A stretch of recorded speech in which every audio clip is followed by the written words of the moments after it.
Welcome, everybody. Nice to see everyone. This meeting is being held pursuant to and in compliance with ordinance number 20A-14, an ordinance to ensure the continuity of government during the COVID-19 disaster. The committee members who are electronically present at this meeting are, and we have, let's see, I'm just gonna put this up here so I can. So we've got Sage, Monty,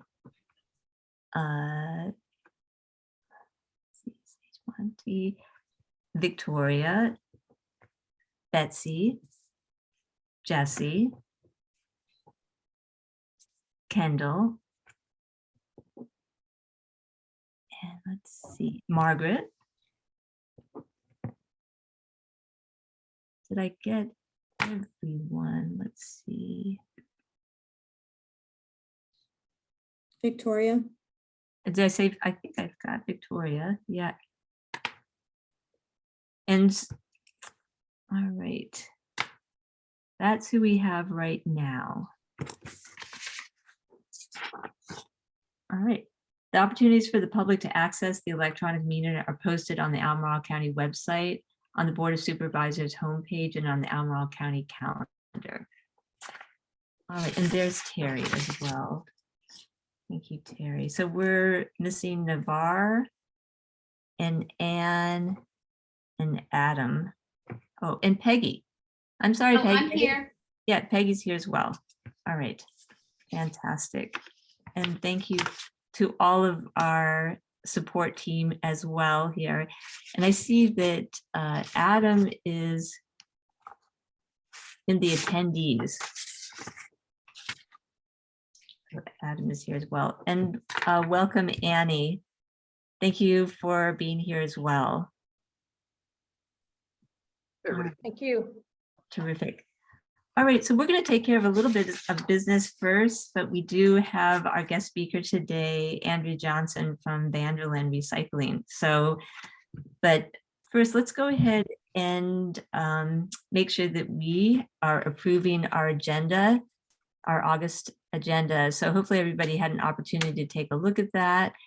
And I'm going to ask if somebody could make a motion to approve our August 2022 agenda. I'll make a motion to approve the agenda. Great. And a second? I'll second it. Thank you. So we're just going to go down. Here's, so Sage, do you approve? I see that. Monty. Yes. Fantastic. Adam. Yes. Fantastic. Kendall. Yes. Margaret. Yes. Great. Victoria. Yes. Betsy. Yes. Peggy. Yes. Terry.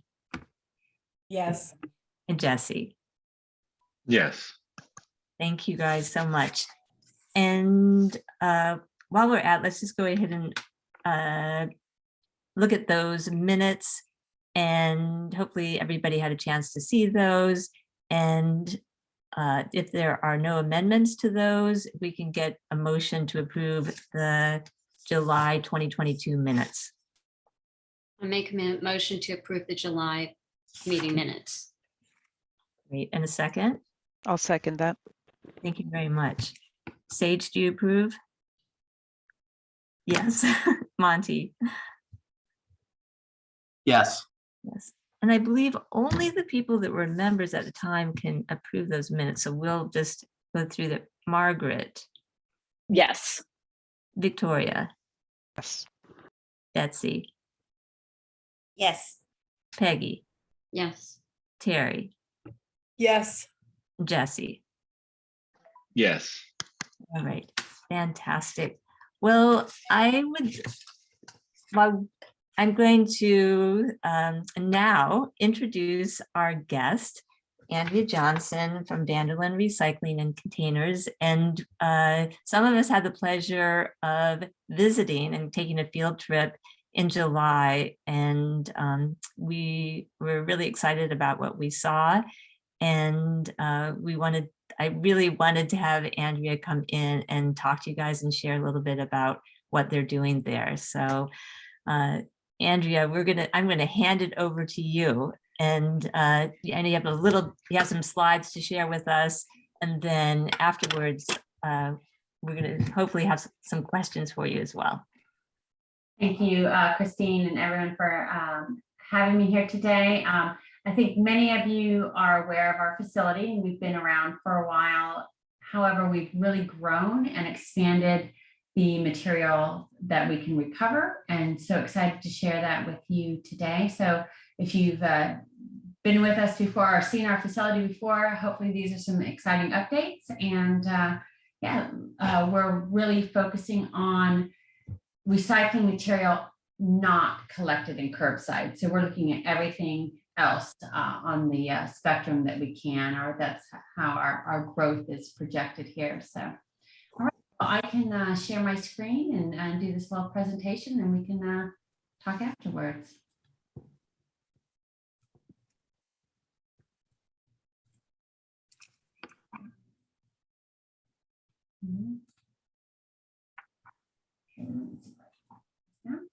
Okay, can everybody see that okay? Yeah, thank you. Okay. All right, so we've been in operation for the last 14 years. We are privately owned. We do operate under PBR 531, so we are state regulated. And our mission is recovery, and this is something that is on the forefront of everything we do. Because we're privately owned, we can indulge ourselves and sometimes recycle material that is not necessarily profitable, but something that is in our mission, and we want to make sure that we're diverting it from the landfill. We are open to the public and located near Zion's Crossroads. And the picture you're seeing here is of our facility. This is our main processing facility, which is for construction and demolition debris primarily. So we have a state regulated scale. So all of the material that comes in and out of our facility has to be weighed and reported to the state each year. We receive between 200 and 500 tons of material per day, depending on the time of year. Since COVID, we really are more 200 to 300. It has dropped off some, but that's usually the range that we have. So our receiving process is similar at Ivy, where there's a floor and the trucks dump the material. This is also where we, our receiving attendants check the loads to make sure that we haven't received anything that we're not permitted to, no hazardous medical waste or food waste.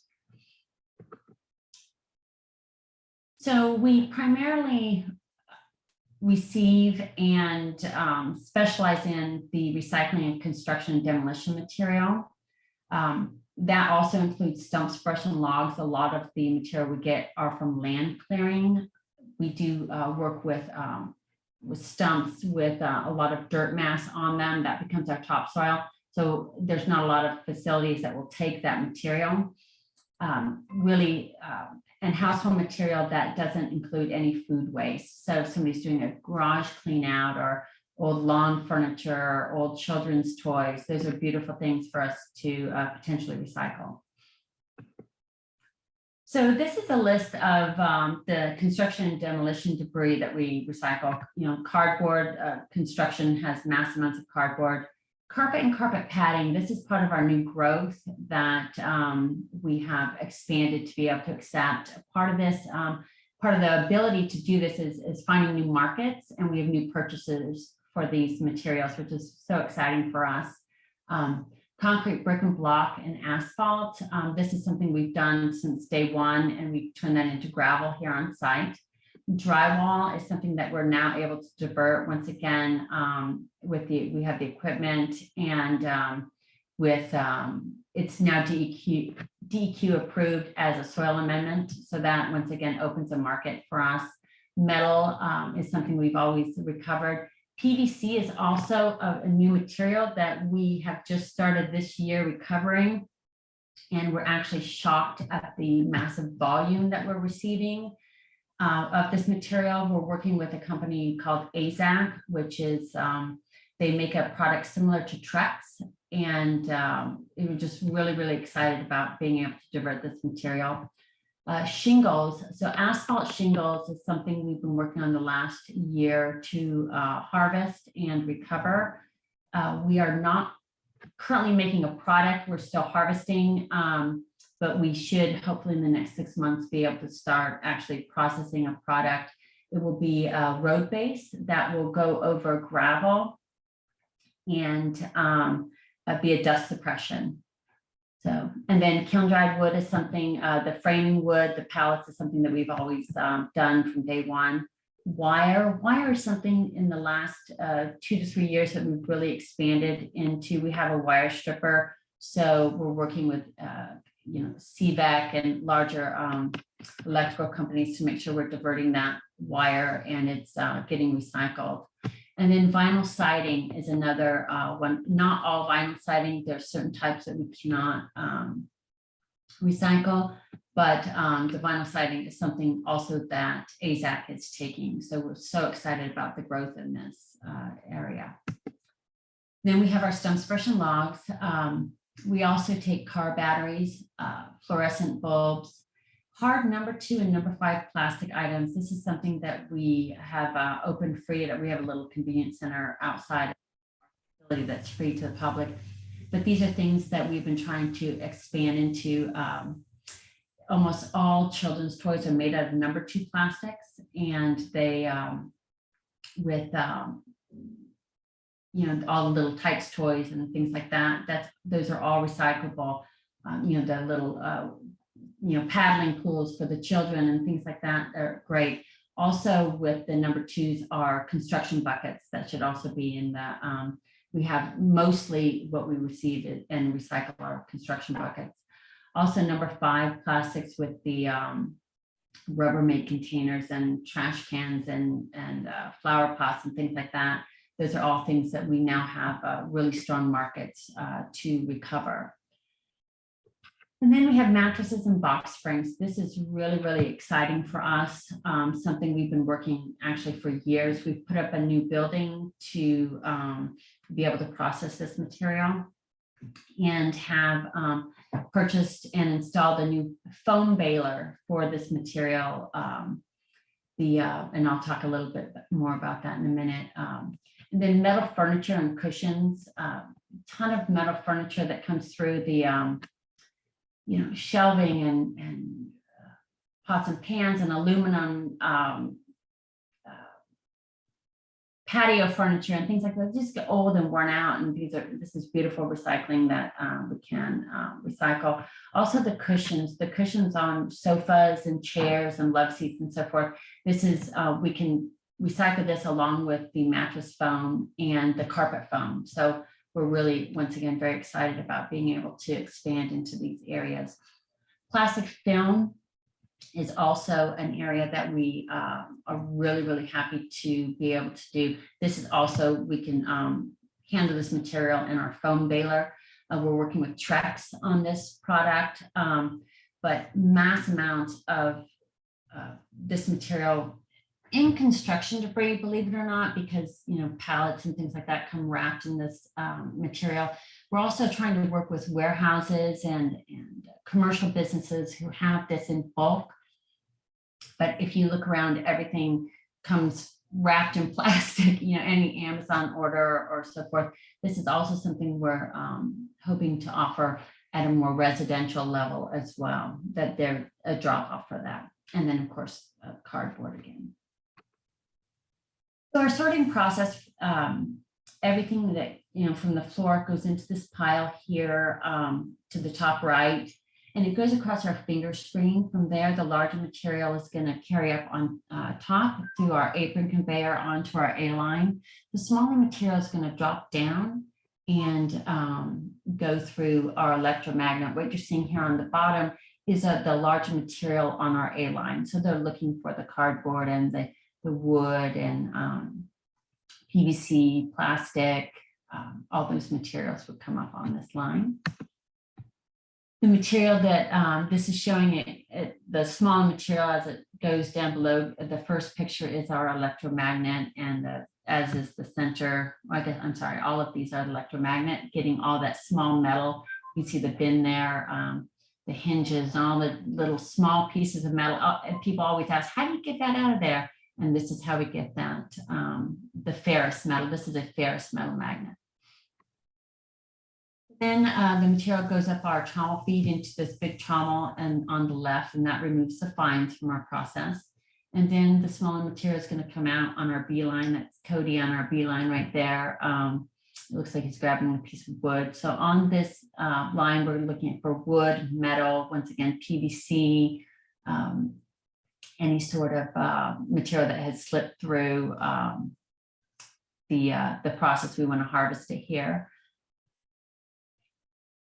And then it's going to go through our air knives. Okay, here's a picture of our air knives here. So any sort of light material that is not recyclable, bags or little pieces of Tyvek and so forth is gets blown off at this point, and it's going to come around on our rock line. And then here's a picture of Erica on our rock line, and really she's just making sure that it's clean, and it goes from there. But we take that's where the concrete, brick, block, and asphalt is harvested primarily, and when it comes in the mixed loads.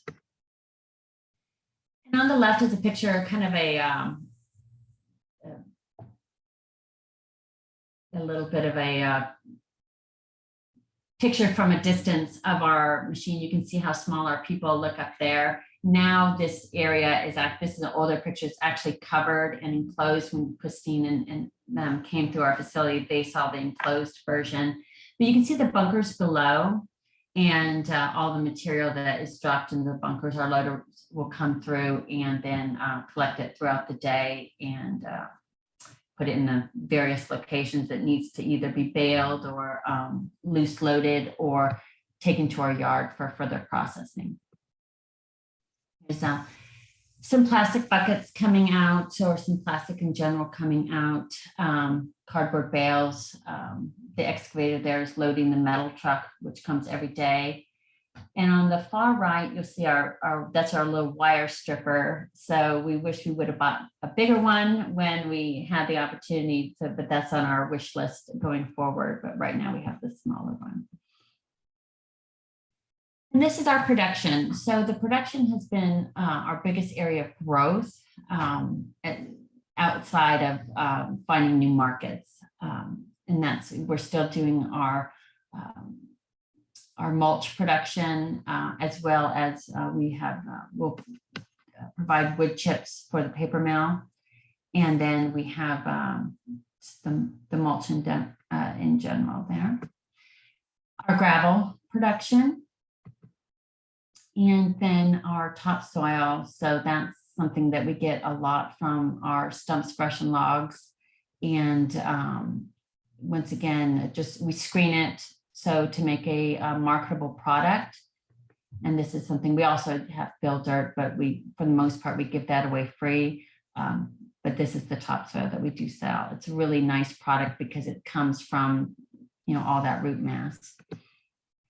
And this is a picture of our new building for our mattress and carpet recycling.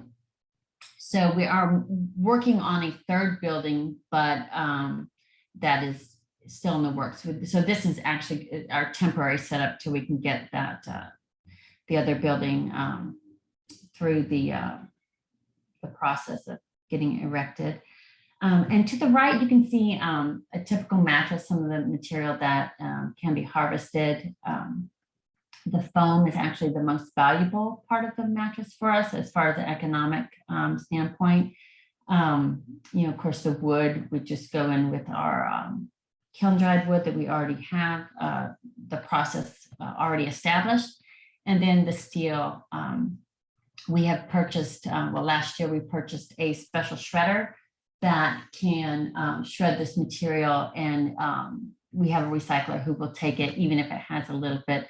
We want to get all that polyester off of there, but he can still take it without having 100% of that removed, which is great because, you know, as we grow in this process, it's great to have these support systems to help us as we work at recovering this and keeping this out of a landfill.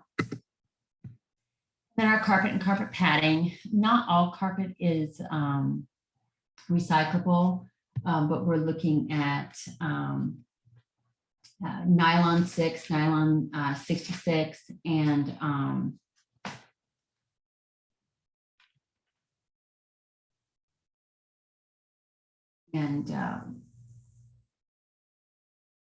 polypropylene, excuse me, sorry about that word, and I lost that word there for a minute. And then basically the carpet padding is baled and it's actually made into new padding, so.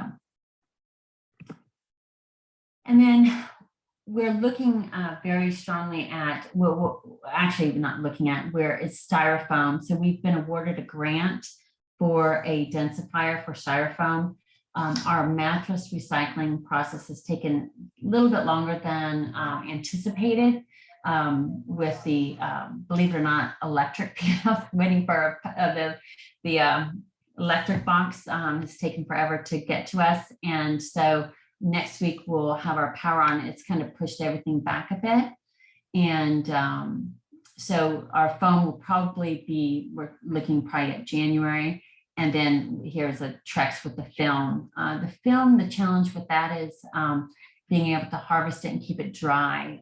It's critical that this material stays dry because any water that gets caught in the plastic actually creates a safety hazard in the manufacturing process because the water gets trapped and basically creates a boiler in their equipment. So we're just working on ways that we can keep it dry from the customer to us to the to get it to market that way.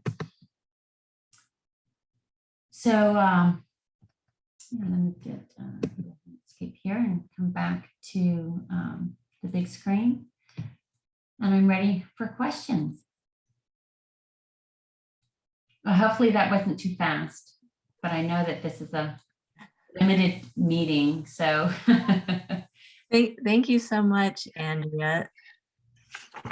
Well, I have some questions, and I was just wondering if you offhand, you said you've got like 300 tons of waste a day. What percentage of that you're able to actually divert? Great question. So when you look at the material we receive, we actually have, we kind of have to put it in different categories. And we are working actually towards a certification with the Recycling Certification Institute, which is based in California. And this is the way, the process that they have done. How we report to the state is different. So we actually have to break down. So if you, we have a clean load of concrete, brick, or block that comes in, almost 100% of that material is recyclable. I can recycle the rebar, all that in the concrete. I just throw it in the crusher, we pull the metal out, and that gets 100% recycled. So all those clean loads, I can say, are 100%. So those, they don't even go into our building. They just go in our yard, right, and they become gravel straight away. And I think when you were here, you saw that big pile of that raw material. Yeah. So then we have the material from our building, our construction process.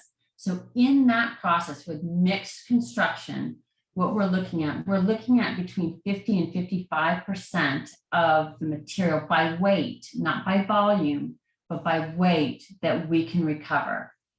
And so we're working at expanding that. Interestingly enough, our waste stream has really changed over the past 3 years. And a lot of things have, like our concrete, we used to get mass amounts of concrete and dirt. We're now getting a fraction of that material. And so that's really changed our numbers because it's heavy, right? And now I'm looking at diverting plastic, which is really light, and styrofoam, which is not even gonna, we have to figure out how we can scale that in, so, because there's no weight, right? Film is so light. So we're trying to expand into these areas that are, to me, critical. As a society, we have to find ways to divert, but by weight, it kind of is, it's going to throw the diversion off. So you have to think weight is the only way we can track it, because we have a scale, right? We can't do it by volume, but so by weight, we're looking at between 51 and 55%, and that's with what we have through this Recycling Certification Institute. But remember, if somebody brings stumps, brush, and logs or dirt, all that is incoming material. So if I take the 50% of what I harvest in C&D, then the clean loads of material like the concrete and stumps, brush, and logs together combined mathematically, we're about at 76%. Hmm. Does that make sense? Does. You have to kind of put it in the different categories. So. It does. Terry, do you have a question? Yeah, so thanks, Andrea. So my question is on the mattresses. I'd love to know a little bit more of what kind of process or equipment is needed to do that. I'm also curious, I know that hotels have to, they have a regular cycle of 3 to 5 years where they change those hotel mattresses. So do you guys envision like a partnership with area hotels, the tourism board, that kind of thing? Yeah, just interested a little bit more in the mattress arena. Yeah, no, that's a great question. So it's so interesting, this process, because it's a crawl, walk, run. Of course, we had to, years to get the permitting for the building. And then now we're just getting out to customers. And so what we found is that most of even the mattress stores, they use contractors. So they contract to pick up the mattresses, and the new mattresses and the old mattresses can never touch. They can never be combined. It's like a state law. I didn't realize that even. So they have to have the new mattresses in one, and the old mattresses come out separately and have to always be separate. So we're trying to work with those contractors and find out how to divert them. But it's interesting, we had Haverty's call us and say, hey, we have some mattresses, so this is kind of a piece by piece. And it's interesting because we're also looking at the Richmond market and talking with the different municipalities there who also have diversion, right? They want to keep this out. And in the Richmond market, actually, there's landfills who will not take mattresses, or they're charging upwards of $200+ per mattress, because this is such a terrible material for landfills. And it's interesting, one of the municipalities had never really counted how many mattresses they were receiving at their convenience centers. And it ended up being around 170 mattresses per day, 5 days a week. That's over 40,000 mattresses a year at 2 convenience centers.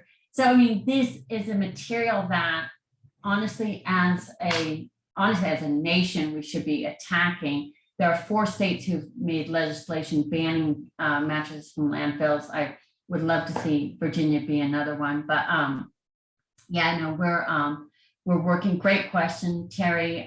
We're working just to kind of figure it out. And as we go forward, we have I don't want to say conundrum, but we have mattresses that really we can handle.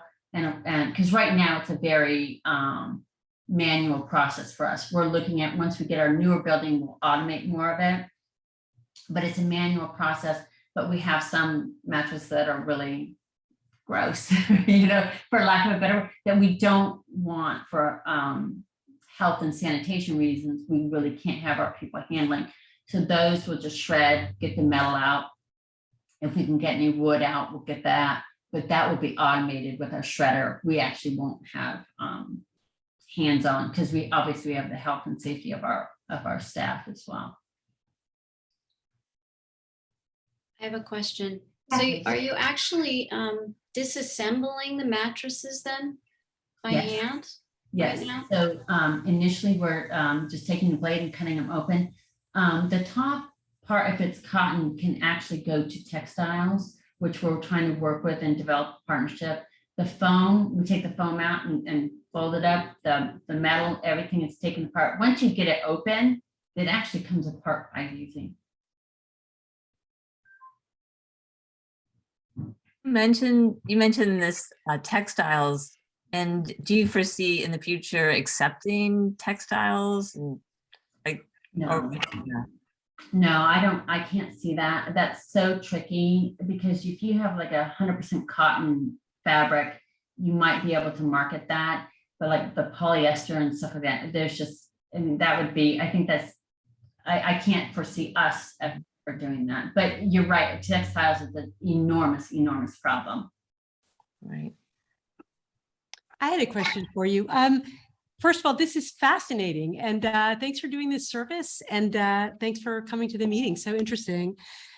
Who, in terms of, who are your customers? Are you going to local businesses like local contractors, small companies, or, for trees and stumps? Are you like who? I guess that's a pretty broad question because there's so many different materials, but for like, I don't know, let's take trees and stumps on one hand and construction materials on the other. Who's coming to your services? I don't know if you, around town, you see the orange dumpsters. Mm-hmm. That's our company. So if you put it in an orange dumpster, anybody who uses the orange dumpster, it comes to us and we process it through. So anybody that's 100%, your material is going to go through our system. Okay, then I have another question for you. So Okay. what, because I just had some work at my house and it was like horrifying to see that dumpster there. And so let's see. So what is the incentive? So if someone's hiring in terms of like the cost, so if, you work with a contractor, like I worked with Integrity Contracting, and they did not have an orange dumpster, but what would their like comparative costs and incentives have been between choosing the contractor that they did, who went to the dump, and working with your company? Honestly, Sage, we are in a business that frankly, most people don't care. The cheapest dumpster and, understood. Yeah. I mean, is it much more expensive, or we do not charge additional for recycling. When our mission, and this is what we do. Mm-hmm.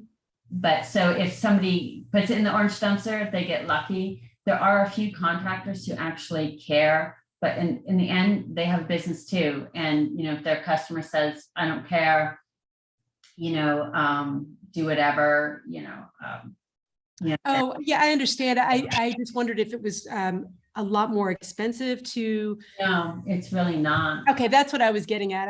I'm just wondering, like, is it a matter of people not knowing that, how much of it is, people not being aware of this service, and also, as you say, looking at their bottom line. So that's, I guess, what I was curious about. Anybody, you're right. Probably some people aren't aware that we do it, but we are open to the public. So anybody can come in. My husband comes in all the time. He's always fixing stuff and does renovations and things like that at the house. And so anybody can bring material anytime. Mm-hmm.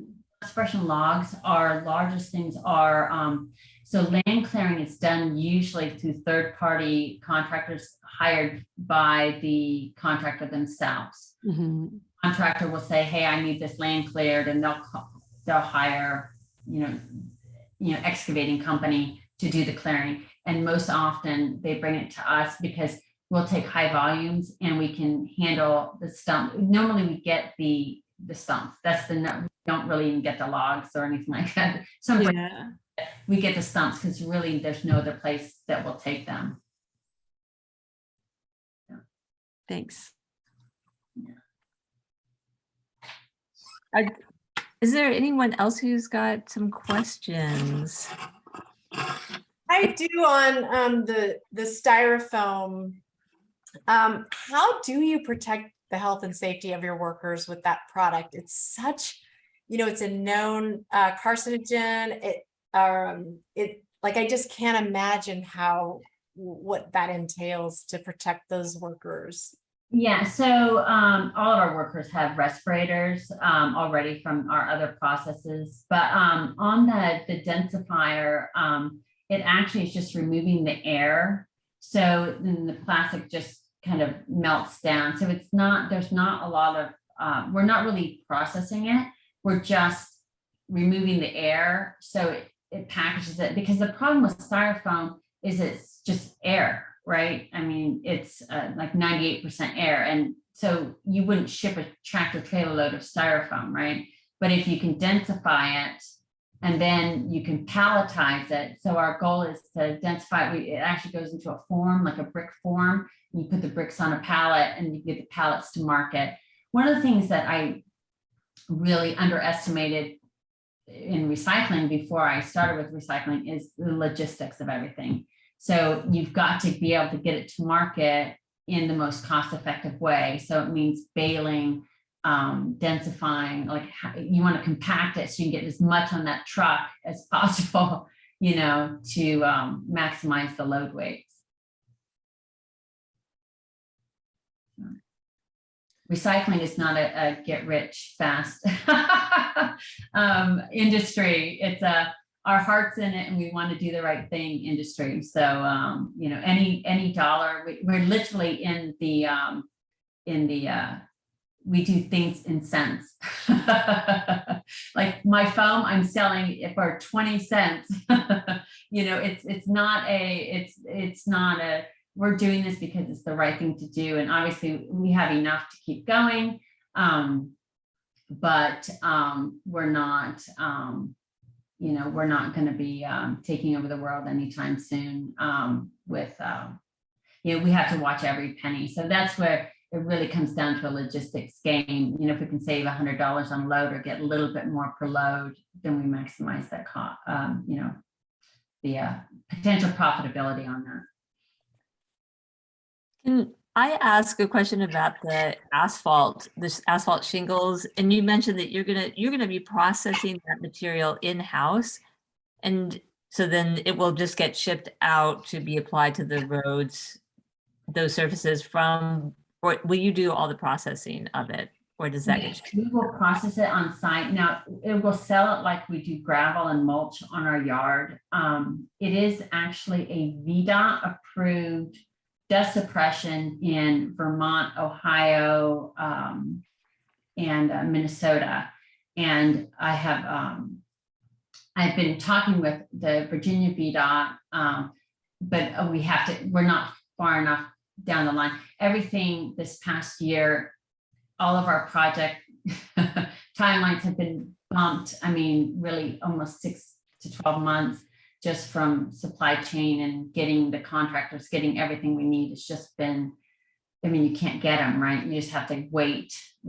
So our timeline on things is further out than we had wanted. But yes, once we get a good sample and we can, we will sell it as a dust suppression. And it's just really great. And it is DEQ approved for dust suppression in Virginia. So it gets mixed with water and then applied in a spray? No, it's just. You just sprinkle it over the gravel, and because it's asphalt shingles, right? And they just have the little stones and the sun melts it. So it kind of will make like, if you know about millings are ground up asphalt. So it's between a milling and a paving kind of in the, and then just the sun warms it and makes the road and reduces the dust. Yeah. Oh, interesting. So it's not designed to have another layer of asphalt over it. It's just applied over a gravel base and that's your road. Yeah, it goes directly over gravel. Yeah. But one of the things that through this process that we were really surprised at is how much additional metal that we're able to harvest from this, you know, that we had honestly been missing. So we were really excited about that. I mean, just the nails alone is huge, you know, all the boards, all that, you know, we get hundreds of pounds of nails and that we harvest. Well, you guys saw, you know, from the rotor chopper, all those nails coming out. Yeah, it just adds up. Thank you. I have one last question. If no, Adam maybe had a question. Go ahead. You go ahead, Becky. I was just curious about, you said at the end of the line, the waste that remains that needs to be disposed of, it goes to a C and D landfill and not a municipal solid waste landfill. Is that same as a household hazardous waste landfill or? No, so there are special construction and demolition debris landfills that they have different liners essentially. They don't have the leachate that a household waste, which would be MSW, material has. It's very dry. Okay.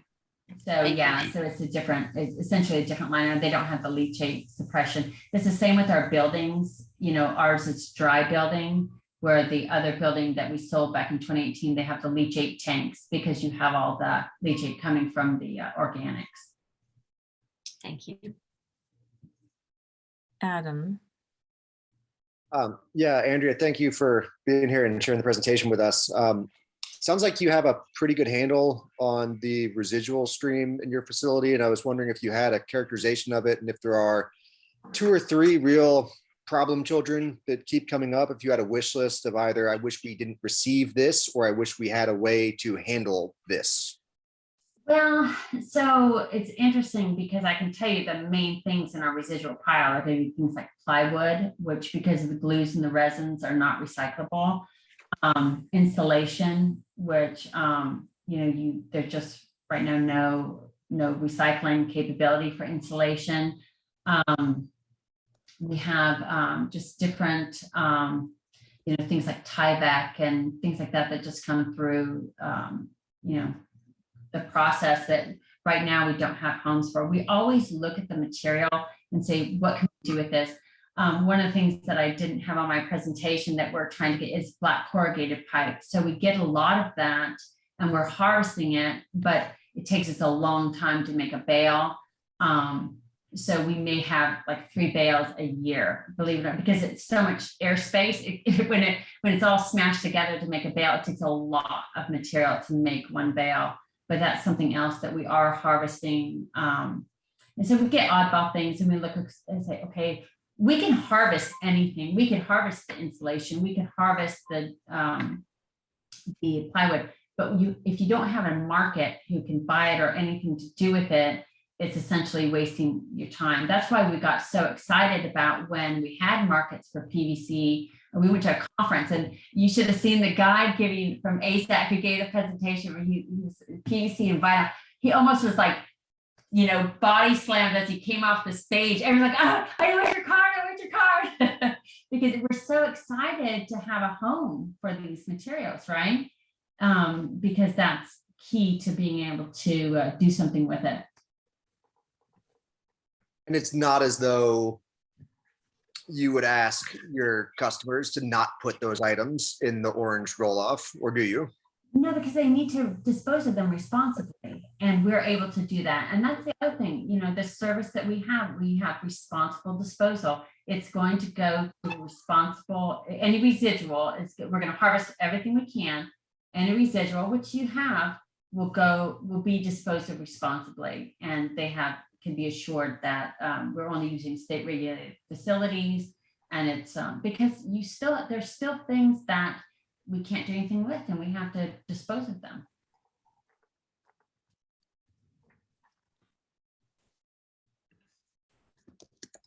And do you have a question? Oh, not me. No, yeah, okay. I have one last question. Okay. What you said you're a state rated facility. How many facilities in this? Do you know how many other facilities in the state there are that are have the state rating that you do? Or I know of 3 facilities in the state. Us, Broad Run in Manassas, and SP Cox in Richmond. Those are the only 3 that I'm aware of in the entire state. Thanks.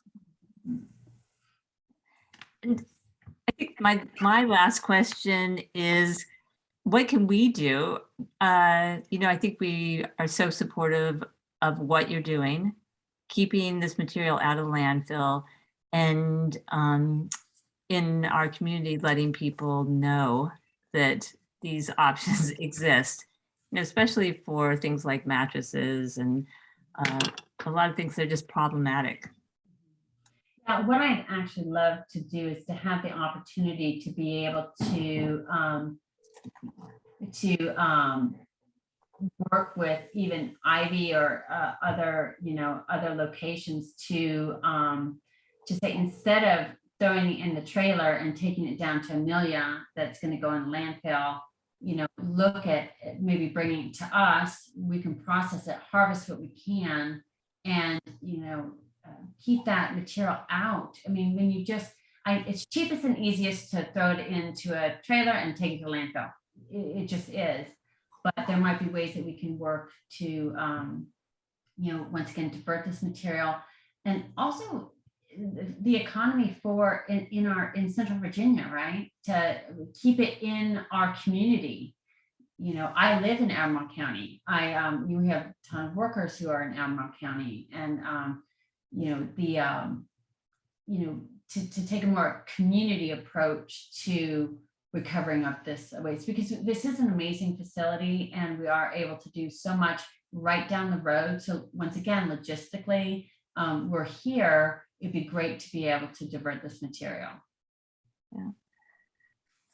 Well, thank you so much. I think you've given us a lot of food for thought, and as questions come up, I will make sure, I know you will be helpful in answering those questions, but we will continue to be in communication, and I so appreciate you Thank you very much. and sharing all the great work that you guys are doing. Thank you. And before I go, I just want to invite each and every one of you. We give open house tours happily, just about any time. And so if even outside of this committee, if you have people, hey, we'd like to come and take a look, please come and see us. We want the people to know, what we're doing and how we do it. And yes, the slides kind of show it, but I think, Christine, you would agree that it's not the same as actually seeing it. And but anybody and everybody's welcome. Christine, please feel free to share my information, and I'm happy to have you guys.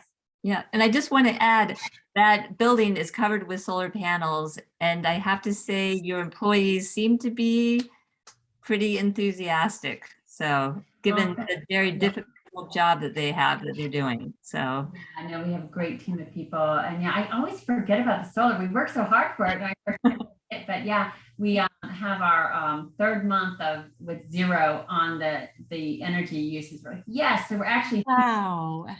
Yeah, so we're not just, because we're not using it all, so we're feeding the businesses and areas around us. So we're really excited about that, being part of the solution. Yeah. Well, we thank you for your commitment. Yeah, thank you so much for having me. Thank you. Thank you, Andrea. Bye-bye. Yeah. Thank you very much. All right. All right. Thank you guys so much. I just want to make note that we have is it Robert Super? I don't know if I'm pronouncing that correctly, but I just want to welcome him. Robert, do you mind introducing yourself? I'm trying to think. Can you hear me? Yes. I wasn't expecting to be on. Just really interested in what you all are doing and learning about the opportunities to recycle in particular. From Virginia originally, but moved back here after living away for nearly 40 years. Came from the Portland, Oregon area where recycling is a big deal, and I'm got used to single stream and whatnot. So it bothers me when I have to throw something in the trash. So I'm looking for alternatives. Well, thank you so much for joining us, and we just want to welcome you. And Thank you. Glad you're listening in. All right, you guys, I hope that I thought Andrea's presentation was great, and I hope that that will provide some food for thought as we, continue with our pursuits. But we only have a limited amount of time, and I really want to make sure that we take a look at the annual report because we do need to vote on that and make sure that that can be sent on its way. But if we look at old business, there was a follow-up meeting with Jay Zook and Terry and Jesse were at that meeting. And I don't know if you guys want to report on that or wait until the ops portion of this. Do you guys have a preference? No preference. How about if we wait till the ops section? Got it. Okay, sounds good. And then Monty and I, this is really my fault. I have not followed through with Monty, but I did send an email today. And I do have some exciting news to report. I did share the composting report from Black Bear, and I did hear from John Coles that that they are really going to be making some big changes in the schools in terms of every single classroom is going to have a recycling bin, and there'll be bins in the common space, and those bins will be managed by the custodial staff. So, and they are preparing messaging and marketing materials. And so really excited to hear this push. And Monty and I are going to be following up on the compost. And then the next item is this, just pulling from the minutes from our last meeting. We really talked about how it's important to line up the needs with grant opportunities to fund composting and recycling programs. And so like how that will happen is something that is yet to be determined. And maybe that's something that could be taken up in one of our work groups. And it's just a matter of finding the right place for that. And Annie and Peggy and I did meet about committee membership, and Anne, I just want to say Anne has been, you know, she was our chair for 2 years and has made such amazing contributions. But Anne, I think we've decided that you are going to step down and we're going to make room for Annie. And but you will still participate and stick with us as much as you can. I will still participate, but I think we need some fresh blood. Is there an emeritus role? I will still pipe in. I'll be on the public line and I will pipe in. Honorary status. If we need to have a meeting, we can call her a chair emeritus. Yeah. I think the big thing is, you know, we really need people who can participate and act and help. And I'm just stretched so thin. I haven't been able to do that. So I'm not really holding up my obligation. And I think having newer people who can step in and do that, you know, Albemarle County will be much better served. But I will certainly, you know, join you. If I'm invited, I will be there. You are absolutely invited. And I sure hope that you will be able to will come whenever you can. And I do want to recognize the contribution that you've made. And, you know, you've inspired me and just want to thank you for all that you've done for this WAC. Well, it was my pleasure. Thank you all. And I just have to ask, do I have to submit a resignation or something to free up that spot on the committee? I'm not quite certain what the procedure is. Yeah. Does EJ, do you have some insight on that, or Lance? Yes, it would be best for clarification purposes, and if you submit a resignation letter, and you can send it to me and I'll forward it to the clerk's office. Okay. And let them know that that spot is open. Great. That sounds good. Well, thank you very much. And don't be a stranger, Anne. And you have to promise us that. And thank you, Annie, for your willingness to join the committee. We're really looking forward to having you and I'm glad to be here. Everything that you will be able to bring. So thank you so much. All right, the last thing on the old business or action items, EJ, I don't know if you if you have a report on the Loudoun County Hauler documents, or if you have some things you want to share with us about that, or if that goes. I think I saw Lance's hand up. Okay. Lance, was that an accidental? Up, you're muted. Sorry, it wasn't, but I decided to wait since the conversation moved on. But since it's stopped again, I'll just clarify, do we still have a membership count issue, or does Anne's resignation resolve that? It does not. Yeah, and I think that so I guess somebody's math was off, and that was probably mine. So we still need to resolve that, and EJ suggested that perhaps that could be a conversation with Peggy and I and EJ about that. How does that sound? Or I'm not sure how to proceed. Can we? Yeah. I'll check with the clerk and talk about options. And I guess this is a good time to say that other than anything that EJ can do in the next like 4 working days, it'll be me for at least a little while. And instead of EJ's accepted a position in another department within the city or county she's super excited about. So her last day with us, practically speaking, is next Thursday, and she's going to take a little time off before she starts her new position. So I'm looking for a new person to serve as support, trying to get that nailed down quickly so that they can have a handoff that doesn't impact her next phase of life. Well, EJ, we're going to miss you too. I know. I'm bowing out right before we get back in person, which is not really all that fun, y'all. What's going to happen to our fearless litter leader, EJ? Yeah, I know. It'll all work out. I promise. No, I hope so. You're going to have to help make sure that program doesn't disappear. Tell us what we need to do. We'll have to have more conversations about that.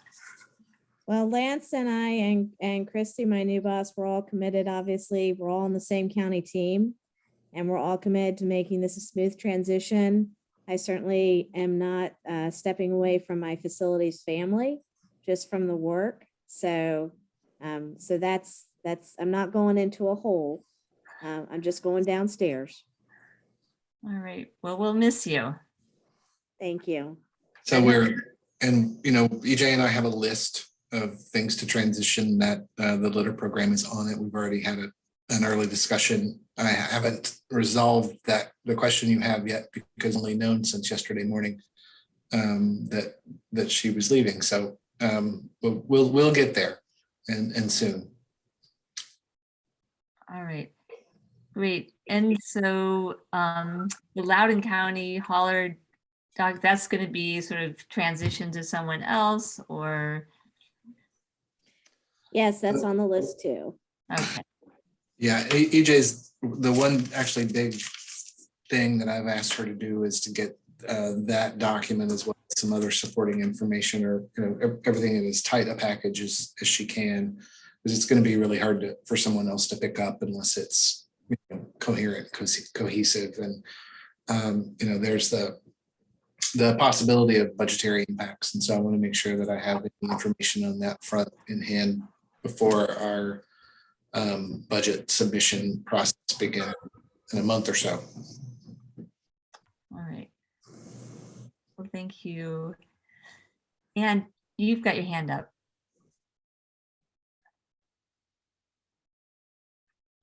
Okay. I didn't mean to. Sorry about that. Okay. All right. Well, big changes here. Big changes. Well, I just have to say, it's unbelievably gratifying to have so many people. We were really lean for a while, and now we're fully, the committee is fully, filled out. That's really an accomplishment, guys. I think we should all pat ourselves on the back for that. So I'm very excited about that. And no, I'm leaving it in good hands. And I was just going to say, EJ, I just wanted to thank you so much for all of your help over the past, that during COVID and everything, I know it was really tough, but just thank you so much for everything you did. And especially for, taking the committee's vision for litter and really making it a reality, in the community, in schools, that I think also is like a major accomplishment. So thank you for helping to make that happen. Thank you, Anne. Those are very kind words. I have to say it's been a great experience, especially with the litter pickup since it's cross-departmental. To see so much enthusiasm from so many departments for that endeavor. So it was absolutely my pleasure to be a part of it. Yeah, I absolutely echo Anne's words. We will definitely miss you and thank you. Thanks, Christine. Yeah. So this is a good time to remind everybody, we're in person next month. The room has been reserved. Wear your dancing shoes. Okay, we will. We'll dress for the occasion. So that is our county report out, but is there anything else that you would like to add, Lance or EJ? Well, the Urbana Solid Waste Authority authorized the purchase of a baler for the paper sort facility. So that's a good thing. That's and not wasted funds, we think in any way. And I had continuing conversations with the Charlottesville Public Works Director, including yesterday morning coffee to talk about the paper sort facility and like what our plan is to bring a request for funding to the board of supervisors and city council and the logistics of that. And so we are both committed to giving our elected officials the opportunity to consider that investment as part of their budget process in the beginning in, I suppose, January through May of next year, which is what we can do at this point. And I was really glad to be able to get that commitment. I think, his name is Stacy Smalls.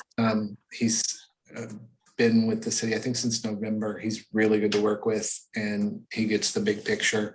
He's, tying this to their climate action plan, which, he hopes is delivered by the end of the year, and, knows that that many members of council are committed to putting, work and fund towards advancing the goals of their climate action plan, whatever the final goals will be, but they will, I understand, include solid waste related goals. Yeah, well, that is good news. And really exciting to hear that. And it's the Southern Convenience Center, probably still waiting for equipment and. We have a contract awarded. I thought that they would have started by now, but they're, I think it'll be by the end of the month. At this point, even if I knew a date, I probably wouldn't say. There is some, local resistance that's a little concerning, and so I don't really want to advertise the start date, just to make a media event necessarily. But it should be soon. We think the duration is still probably, pretty quick construction. Phil has pre-ordered, I think by this point, everything and received a lot. We do, also the Ravenna board also authorized another truck to haul the containers. The lead time on that is uncertain at this point, probably longer, but I understand that we think Phil thinks that they can manage with the trucks that they already have. He's nodding. Phil, I don't know if you have anything you want to add to that. Notice to proceed should be Monday for the contractor. I think There's still a county pre-con with the stormwater folks that's required. But yeah, they're gonna be starting in the next, as you said, few odd, as you said, before the end of the month. All the big stuff is ordered. Everything else is promised before the end of the year. So I think we're all in pretty good shape. I mean, this day and age, ordering, I don't know how many of you guys procure anything, but ordering anything is just wishful thinking. The new truck is supposed to be in before the end of the year, but like you said, we have others that we can use, and nothing will get held up because of that, but I won't be surprised if that slips. We just ordered a new road tractor for hauling recyclables last month, and that's not going to be delivered until, well, it'll be a 2024 model. So yeah, I think everything's going well. Peggy, did you have a question? I just wanted to say it's wonderful that we're getting the new baler, and I was just curious what that means in terms of physically getting a new baler. Is that a long way off, like the containers and the trucks, or? No, we were lucky enough to be able to get that. That should be October, maybe slip into November. But I'm going to replace a baler that any of you that's been to the paper sort has been ridden hard and left out in the wet for a lot of years. So it'll increase the reliability of that whole process. And then when, if we are lucky enough to have a new building, we'll move it with us into the new facility at such time as that happens. But the other one really wasn't just showing any signs it was going to hold up for the long haul. That's so great. Thank you. I do want to mention, I just talked to my neighbor today, and who characterized the convenience center as a dump. And I just, we did have a long conversation, and I felt like afterwards he got a better picture of what is happening there. But living in Southern Albemarle, there seems to be these voices out there, and like, how can we get ahead of that? And so people have a better understanding of what is happening there. One thing you could do is point them to have them come out to visit Ivy. I mean, as a convenience center, the Ivy Convenience Center, it isn't the sexiest looking layout and everything else, but it's nice and it's clean, and it doesn't have anything that you go, oh, that's objectionable. You know what I mean? It's obviously built in an old industrial part of the site, but it's clean, the service is good. Yeah. And I think when this word that it's a dump, people are really thinking it's a physical dump, that they have no idea. Yeah, they think it's going to be a transfer station is what they think. And I don't know when that got started, back in 2010 or whatever, when they had the first foray of that. I think they kind of allowed that dialogue to get traction. And I think those voices are just sort of spinning it back up again. Yeah. All right. Well, fingers crossed. Just a thought on that it might be good to have just a little reference thing on what is a convenience center, have some pictures, so you can just point people to it, or, if that's going on, and why they're important to stop illegal dumping, and, lower people's costs of, make it more convenient. It really highlights some of the benefits. Most people have no clue what a convenience center is. So just some sort of reference that either for those conversations or, whatever we can point people to, I think that could be helpful. Yeah, I'm wondering if like getting an article in the Daily Progress or in the Scottsville, I'm trying to think what they have that they communicate with people, but just to reiterate and to do a little bit more education, whether it's doing a small mailing to the people that live in that Keene area, Also, I think it's going to be important to advertise that this is going to be an option that's going to be available and make people's lives easier. Yeah, I mean, before it opens, there should be something that goes out that describes what it is, Yeah. or to coincide with opening. Yeah, especially as the construction begins to take place, there's going to be probably more awareness and somehow to get in front of that negative language. Didn't we have some data that Southern Albemarle had some kind of a chronic dumping problem? I have this vague recollection of looking at a map. I think if that's the case, that would, if we can put the whole story together, that could be really helpful. More convenience for local citizens to, recycle and manage their waste and, hopefully address concerns around illegal dumping in that community. In advance of approval of this facility, Lance and the rest of the county staff did a great job getting out there with the diagrams and explaining to people what would be accepted, what it would look like. And I don't know if there are more opportunities like tabling events that the county will be involved with, but anything like that, or any activities down in the Scottsville School District or anything, I think would be a good place to bring that material back up again and let people know it's approved and it's going to be a great benefit to them.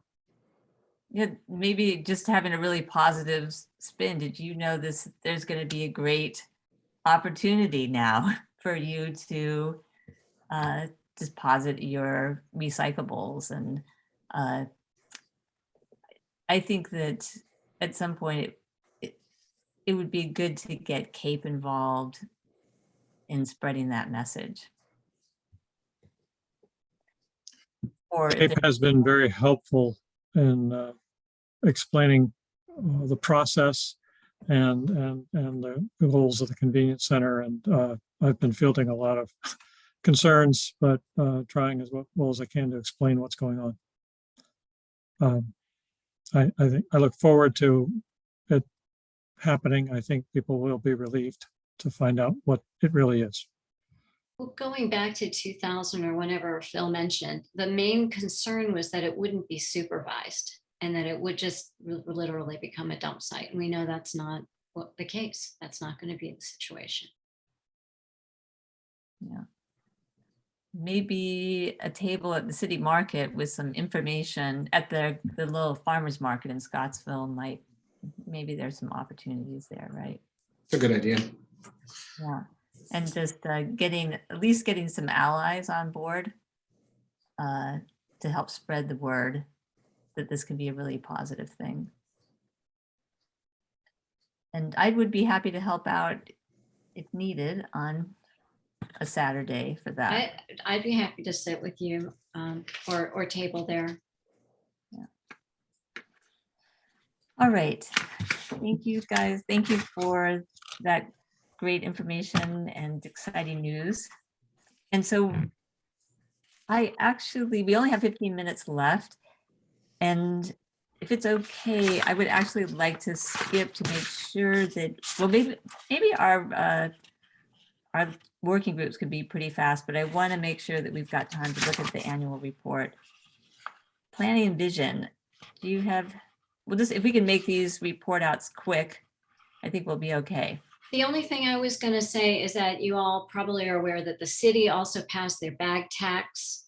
So the city and the county will be in unison in putting the 5-cent tax on plastic bags as of January 1st. And Lance, I hope this nice Stacy Smalls that you're working with the city, that you're already maybe talking about coordinating any messaging to the community so that people are not surprised when January 1st rolls around, and also that the stores don't bear the brunt of people being disgruntled when they just discover on January 1st that they're going to have to pay 5 cents for a plastic bag.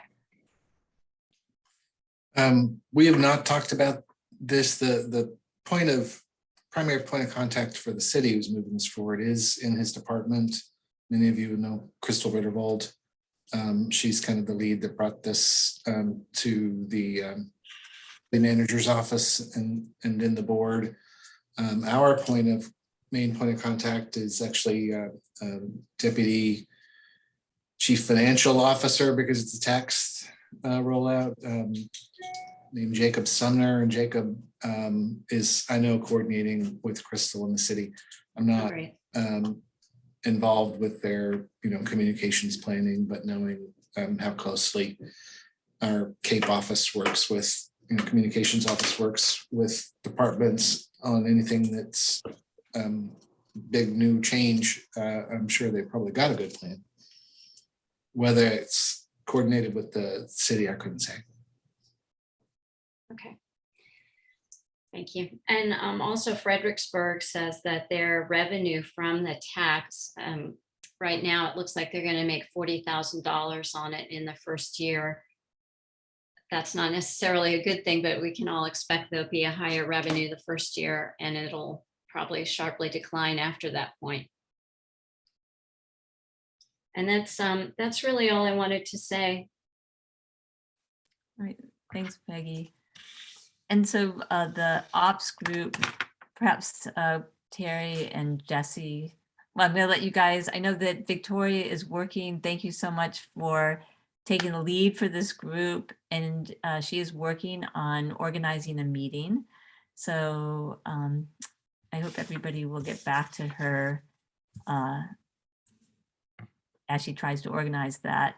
And could you guys give us a report on your meeting with Jay Zook?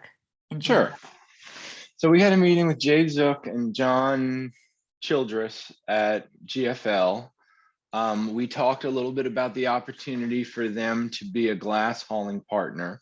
We talked a little bit about messaging and messaging opportunities around getting glass and plastic films out of the single stream recycling stream.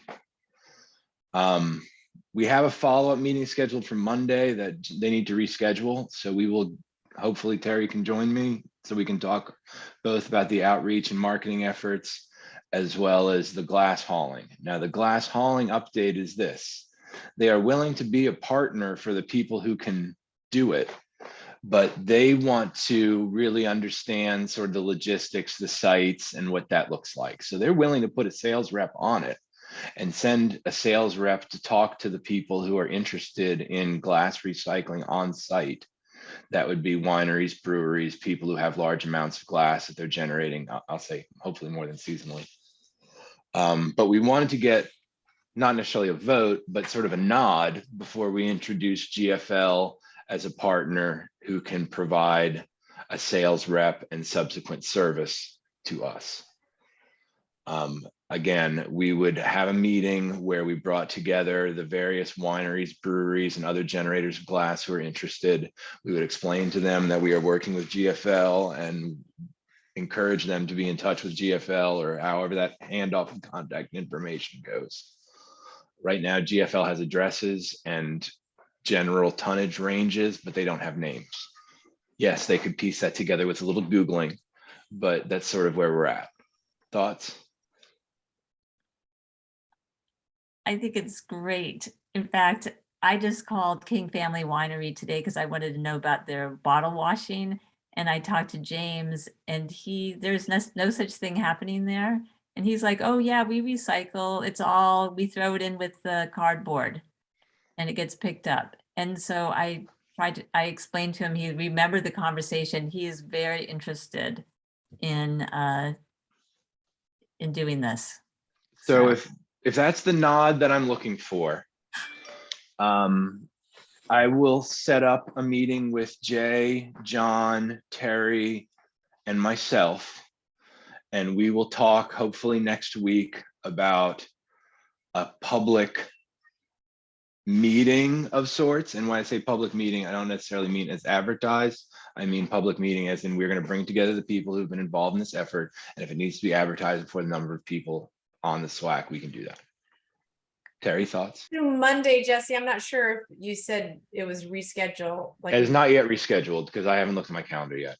Okay, great, because I can't do this Monday. Yeah, we'll reschedule that. Okay. Yeah, that's super exciting. I did want to also say that there's kind of a rumbling that I'm working with of a parent at one of the elementary schools in the city that would really like to get recycling back in the cities, in her particular, like Burnley Moran Elementary School. So I think it would be really helpful for someone from the SWAC committee to talk about the county's commitment, like the fact that the county is going to do recycling in every classroom, I think is maybe the pressure that they need to bring back recycling in the city schools. And then, like, you know, let's piggyback on that on composting and pick that ball up again. Terry, I'd be happy to work with you on that. And can I backtrack a bit about the glass? You know, I just want to make sure, I know that you had some people who responded to your original survey, but you had some that didn't, and just want to make sure, is it possible to circle back? And for example, there's the Eastwood now, and to make sure that kind of widen up the circle and invite those people that didn't respond initially, especially with the New York Times article that came up about glass recycling only for wine bottles. I know, that was funny, wasn't it? Yeah, so maybe not mulch. But that said, that's the beauty of having a sales rep whose job it is to go out and sort of burn a little shoe leather to understand what these various companies need. We will be able to connect through like marketing avenues like the Monticello Wine Trail and folks like that to sort of put them on some leads. Great. Jesse, is GFL, I mean, are they willing to do bottle to bottle recycling, or what's their? We're not there yet. We've been talking with the Glass Packaging Institute for a long time about creating enough of a glass market within Central Virginia that we could do something bottle to bottle. Right now, it would probably be beneficiated through strategic materials out of. Yeah, that's what I mean. So my day job is helping the Glass Packaging Institute and the Glass Recycling Foundation. So we should connect and let me know. You know, I can help you or connect you to Scott the Fife, or yeah, Scott's been great. Some numbers if you need to. Yeah, I'd love to sort of talk and work more together. I'll say Scott's been great. He's helped us present this vision of Virginia glass. But again, right now, the strategig materials is where it's going to go. Yeah, no, I just saying in terms of instead of the sand or roadbed. So right. Yeah, one thing, Annie, the glass furnaces in Virginia don't have molds for wine bottles. Sure. No, that I'm just that strategic beneficiation is what I was hoping for. Yeah. So. Yet, right? We don't have molds for wine bottles yet. Yeah.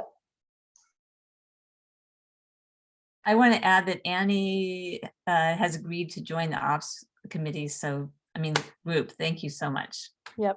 So GRF now has rolling, now has a application window for their grants, which is August 22nd through the September 30th. And it's a pretty easy process to put something in. I can help you all with that if I don't know. It might not be needed, but just to keep that in mind as this moves forward. Are you going to attend the meeting on the 25th that Victoria's proposing? We can discuss then. Yeah, I can do that. Great. All right, fantastic. Thank you guys for that. And then the education and outreach, we are hoping to meet this month, and I will send out some information about that. We are hoping for the 24th, I think, but I will send that out. But what I do want to do is I hope that everybody has had an opportunity to look at the annual report.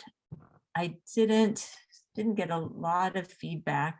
I know that Peggy looked at it, and would you like me to share my screen and share the report so that you can look at it? Would that be helpful? I'll do that right now. But here it is. And what I did is hopefully everybody's taken a good look at whether you were in fact present or absent for these meetings. And hopefully I got that right. I actually looked at all of the meeting minutes, and unless I made an error there, which I may have. And I basically summarized our accomplishments, looking at our 3 working groups, and then mentioned the littering events, our guest speakers, field trips, our feedback to the Board of Supervisors, feedback to the staff, and some of our planning and goal setting that we did. There, sorry. And then for the challenges, I added a second challenge, actually more of a concern about member participation for future in-person meetings. I think many members travel for work, making it difficult to participate in person, and having the ability to call in or a virtual option for participation is needed. So I did add that last point there, and I hope that that's an appropriate thing to have added. Are there any comments about this? No, just that EJ did confirm that members could call in, I think. I think I'm getting confused because for the Natural Heritage Committee, we were told they cannot. So. Right, I will say the direction we've been given at this point is that that calling in is the exception, not the rule. And it's under sort of extraordinary circumstances. And of course, that person then can't vote. That becomes, if it becomes part of the quorum issue, it could. But right now, that's the direction that staff has been given. All right, thank you for clarifying that. Thanks for putting this together. I inadvertently didn't see, like I looked at the page 1, so I apologize. But one of the challenges I think is ongoing is to really quantify the positive. I mean, this is amazing, and we obviously still have a lot of work to do, but I think a big challenge is quantifying our success, coming up with metrics, and I really want to continue to be an advocate for that, with this glass recycling. It's a global challenge to quantify. And I know, like Blackberry sent that. That's great. That's what we need. Like, what are we diverting, and what are those numbers? And so that we can really see the full positive picture of what we're doing. Terry, I think that's great. I'm going to invite you to wordsmith that a little bit more if you'd like, but I think that is a good suggestion. Are there any other comments?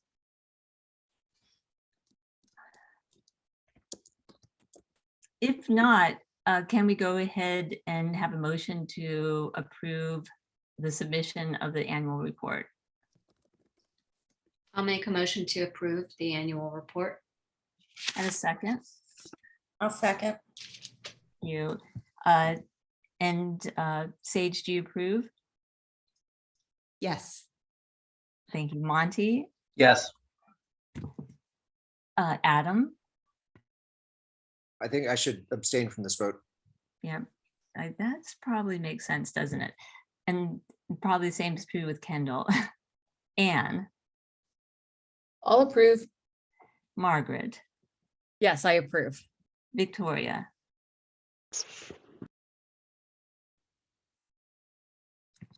Victoria? Yes. Betsy? Yes. Thank you. Peggy? Yes. Terry? Yes. Jesse? Yes.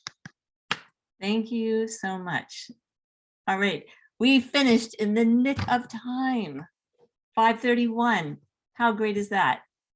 All right, Isabella.